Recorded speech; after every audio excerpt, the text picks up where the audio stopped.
This is Pawan Pandey. Welcome to my YouTube channel Pandey Indian education. आज हम लोग क्लास 10 का चैप्टर 2 साइंस का एसिड बेस साल्ट पढ़ने वाले हैं। ये चैप्टर बोर्ड के लिए भी और कंपटीशन के लिए भी बहुत इंपॉर्टेंट है। जैसे कि बच्चे जब जूनियर ओलंपियाड एग्जाम देते हैं या कोई भी कंपटीशन एग्जाम देते हैं तो उसमें क्वेश्चन पूछे जा सकते हैं कि एसिड कौन है, बेस कौन सा है। ठीक है, टमाटर जो होता है वो कौन सा एसिड है, इमली जो होता है वो कौन सा एसिड है। तो हम उन सबको बारे में हम लोग जानेंगे। तो हम आपको बता दें कि हम वीडियोस को पार्ट वाइज में अपलोड करेंगे। इस वीडियो में हम लोग सिर्फ एसिड्स के बारे में पढ़ने वाले हैं। ठीक है, तो हमारा इस चैप्टर में हमको पढ़ना क्या क्या है उसको सबसे पहले देखते हैं।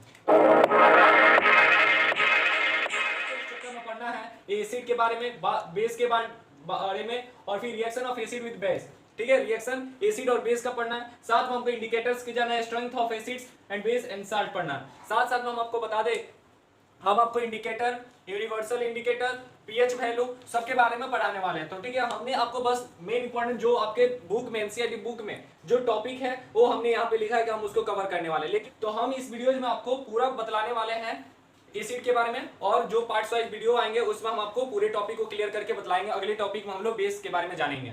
ठीक है, तो आज का टॉपिक है हमारा एसिड। तो एसिड का सबसे पहले हम लोग क्लासिफिकेशन का जब बात करते हैं तो हम लोग एसिड को दो भागों में बांटे हुए हैं। ठीक है, तो ये जानते हैं कि हमारे अर्थ में जितने भी सामान है या जो भी कंपाउंड है वो तीन चीज में ही रहता है, या तो एसिड होता है कंपाउंड, या बेस कंपाउंड होता है, या न्यूट्रल कंपाउंड होता है। ठीक है, तो हम लोग यहाँ पे क्लासिफिकेशन ऑफ एसिड का जब बात करते हैं तो लिखे हुए हैं based on the source acid का क्लासिफाइड है। तो एसिड को हम लोग दो पार्ट्स में जानते हैं, एक होता है मिनरल एसिड और एक होता है ऑर्गेनिक एसिड। तो मिनरल एसिड्स क्या होते हैं और ऑर्गेनिक एसिड्स क्या होता है इसको समझना है। ठीक है, तो मिनरल एसिड्स और ऑर्गेनिक एसिड में हमको ये समझना है जो भी ऑब्जेक्ट या जो भी सब्सटेंस हमारे अर्थ से ऑब्टेंड होंगे, ठीक है, अर्थ से गेन होंगे या ऑब्टेंड किए जाएंगे, उसको हम लोग मिनरल एसिड्स बोलेंगे। जैसे कि यहाँ पर देखते हैं, prepare from the mineral of earth, यानी मिनरल एसिड जो भी बनता है वो किससे बनता है, तो हमारे अर्थ के मिनरल से बनता है। अब इसके एग्जाम्पल का जब बात करेंगे तो एग्जाम्पल में होगा हमारा हाइड्रोक्लोरिक एसिड, H2SO4। ये दो इंपॉर्टेंट एग्जांपल हैं मिनरल एसिड्स के, जिसको हम लोग स्ट्रॉन्ग एसिड्स भी जानते हैं। स्ट्रॉन्ग एसिड्स क्या होता है, तो वीडियोस के अंत तक बने रहिएगा, आपको अच्छे से समझ में आएगा।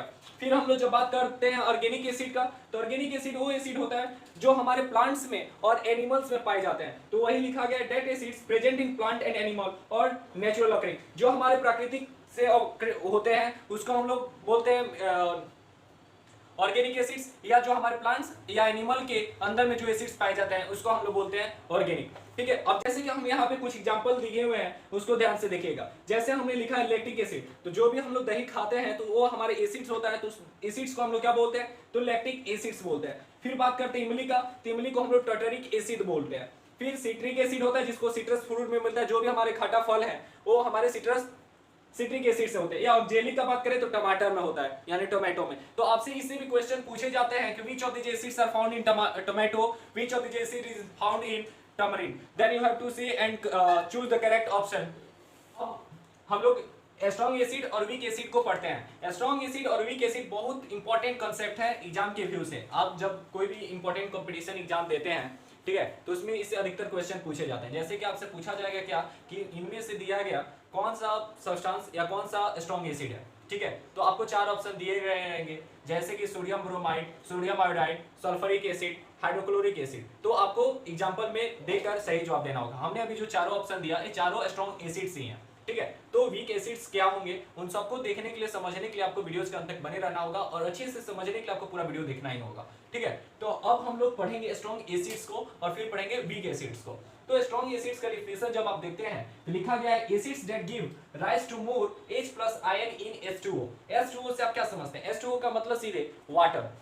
जब भी आप एक कंटेनर, हम बात करते हैं एक सॉल्यूशन का, तो सॉल्यूशन जैसे कि हमारे वाटर है, ठीक है, तो जब भी आप स्ट्रॉन्ग एसिड्स को इसमें मिलाइएगा, ठीक है, इस वाटर में जब इसको मिलाइएगा तो इसमें मिलाने के बाद जैसे कि हम एक एग्जांपल ले लेते हैं H2SO4, ठीक है, H2SO4 का बात करें या HCl का बात करें, दोनों जो हमारे मिनरल एसिड्स हैं, मिनरल एसिड्स हमारे स्ट्रॉन्ग एसिड्स होते हैं। एक उदाहरण समझ लीजिएगा, तो हाइड्रोक्लोरिक एसिड्स को हम जब इसमें मिलाएंगे तो इसमें देखेंगे कि हमारे H+ आयन जो है वो जल्दी H+ आयन जो है वो हमको प्रोवाइड करेगा। ठीक है, तो एक स्ट्रॉन्ग एसिड्स में क्या होता है, लार्ज अमाउंट में ए प्रोवाइड करता है, साथ में स्पीड में होता है। ठीक है, जल्दी H+ आयन इसमें से निकलेगा और H+ आयन लार्ज अमाउंट में होगा। ठीक है, तो इसी को हम लोग स्ट्रॉन्ग एसिड्स बोलते हैं। ये हमारे वाटर में पूरा डिसोसिएट हो जाएगा। जैसे कि हम अगर बात करें हाइड्रोक्लोरिक एसिड को, अगर 100 मॉलिक्यूल्स का बात करें तो 100 मॉलिक्यूल्स में ये हो सकता है कि ये 100/100 पूरा डिसोसिएट हो जाए, यानी कि जितना हम इसमें मोलिक्यूल्स लिए वो पूरा पानी में क्या हो सकता है,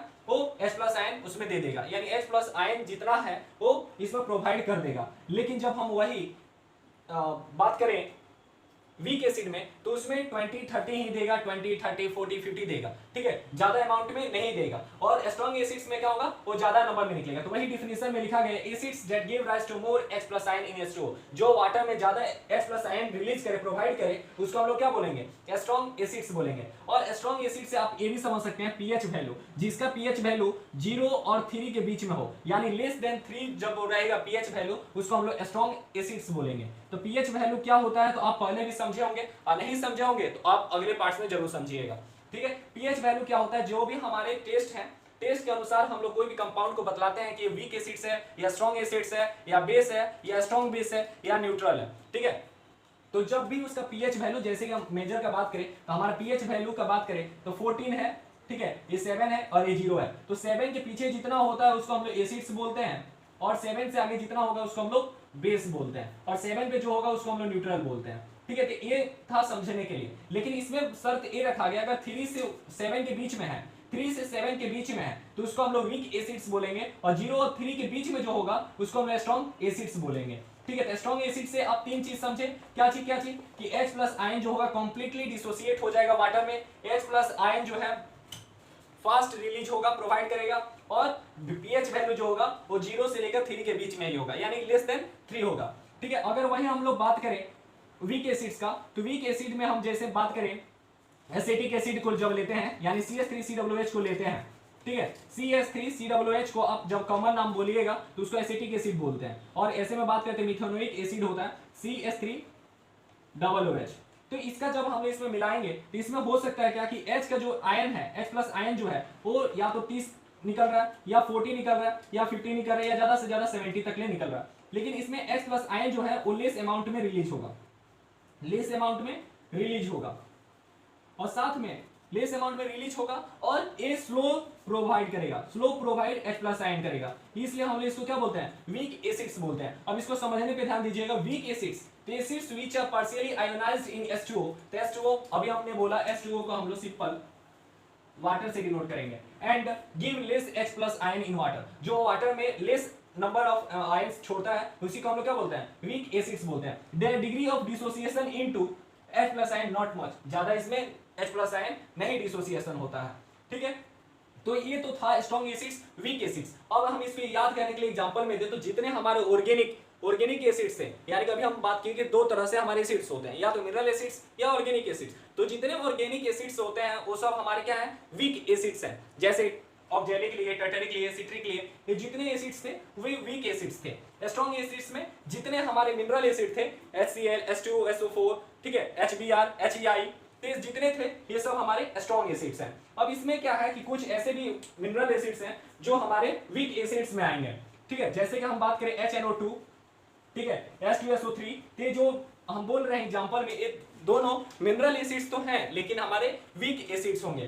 तो I hope you have no doubt related to strong acids and weak acids. Weak acids का जो पीएच वैल्यू होगा, पीएच वैल्यू का जब बात करें तो लेस देन 7 होगा, ठीक है, लेस देन 7 होगा, और लेस देन 7 होगा, और मोर देन 3 होगा, यानी कि पीएच वैल्यू वीक एसिड्स का जो होता है वो 3 से ज्यादा होगा और 7 से कम होगा। अगर 7 से ज्यादा का बात करें तो हमारा बेस बन जाएगा, इसलिए 7 से कम होना चाहिए और 3 से ज्यादा होना चाहिए। तो पीएच वैल्यू वीक एसिड्स का 3 से 7 के बीच में होता है। अब हम लोग बात करेंगे एसिड्स का प्रॉपर्टीज क्या होता है, ठीक है। तो जैसे हर हमने केमिकल रिएक्शन एंड इक्वेशन में हर चीज का chemical properties and physical properties पढ़ रहे थे, उसी तरह हम इसमें जो प्रॉपर्टीज ऑफ एसिड्स पढ़ते हैं तो प्रॉपर्टीज इसका सावर होता है। क्या होता है, सावर।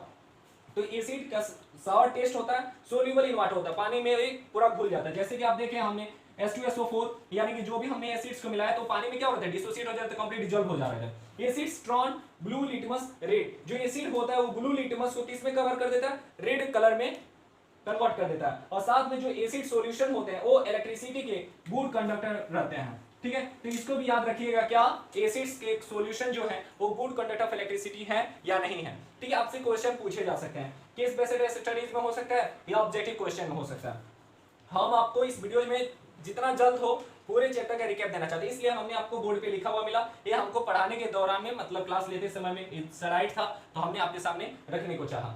ठीक है, reaction with metals, acids react with metal. अब देखिए रिएक्शन विद मेटल्स, ठीक है, हमने जैसे कि इस चैप्टर में बात किया रिएक्शन का बात, reaction of acids with basis है, लेकिन रिएक्शन विद मेटल नहीं था, लेकिन हमने मेटल्स का पढ़ा रहा। ठीक है, एसिड्स का जब बात करें तो रिएक्शन विद मेटल्स यानी रिएक्शन एसिड्स विद मेटल, तो एसिड को जब हम लोग रिएक्ट कराते हैं मेटल से तो हमारा हाइड्रोजन गैस को फॉर्म करता है, और when metal react with acids it displace H+ hydrogen from the acids and the metal combined with the remaining parts of the acids to form a compound called salt। ठीक है, जब भी हम लोग क्या करते हैं रिएक्शन कराते हैं एसिड और मेटल का, तो उसमें हमारा क्या होता है H+ आयन जो होता है वो डिसोसिएट हो जाता है, डिस्प्लेस हो जाता है, और बाकी जो रिमेनिंग पार्ट्स होते हैं उससे क्या होता है मेटल कंबाइन करके एक साल्ट बन जाता है। ठीक है, जैसे सोडियम हम लोग क्लोराइड खाते हैं, NaCl खाते हैं, NaCl क्या हमारा नमक है। ठीक है, टाटा जो नमक खाते हैं, तो हमने यहाँ पे एक एग्जांपल लिया जिंक, तो जिंक को भले खाते हैं आप भी जानते हैं और हम भी जानते हैं, जिंक जो है वो क्या है मेटल है। जब मेटल है और H2SO4 क्या है एक एसिड है, तो जब मेटल को हम लोग एसिड से रिएक्ट कराएं और H2SO4 क्या है स्ट्रॉन्ग एसिड है, जब इन दोनों का रिएक्शन कराएं तो देख रहे हैं कि ZnSO4 बना, यानी कि हाइड्रोजन आयन को क्या किया डिस्प्लेस कर दिया, और जिंक जो था मेटल जो था वो बाकी पार्ट से मिल गया, तो ZnSO4 क्या बन गया, ये जिंक सल्फेट हमारा साल्ट बन गया और H2O हमारा निकल गया। फिर हम लोग बात करते हैं रिएक्शन विद मेटल कार्बोनेट, तो कार्बोनेट का सीधा मकसद होता है CO3। तो reaction with metal carbonate and metal hydrogen carbonate, तो हाइड्रोजन कार्बोनेट का मतलब क्या होता है HCO3, हाइड्रोजन के लिए H और कार्बोनेट के लिए CO3।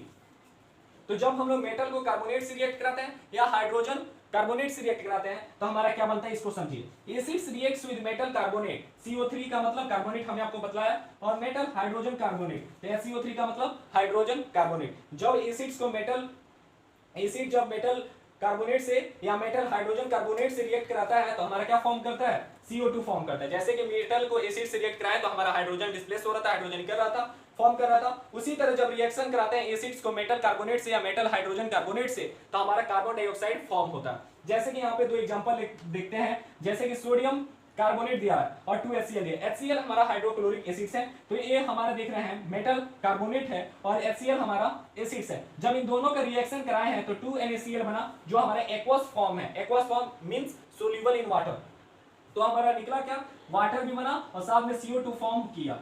ठीक है, तो वही तो हमारा रिएक्शन था कि CO2 को फॉर्म करना। फिर NaHCO3 को जब रिएक्ट कराते हैं, सोडियम हाइड्रोजन कार्बोनेट को जब रिएक्ट कराते हैं हाइड्रोक्लोरिक एसिड से HCl से, तो हमारा बनता है sodium chloride H2O plus CO2। ठीक है, तो इस वीडियो में हम लोग जितने भी बात किए वो सब रिगार्डिंग थे एसिड्स के।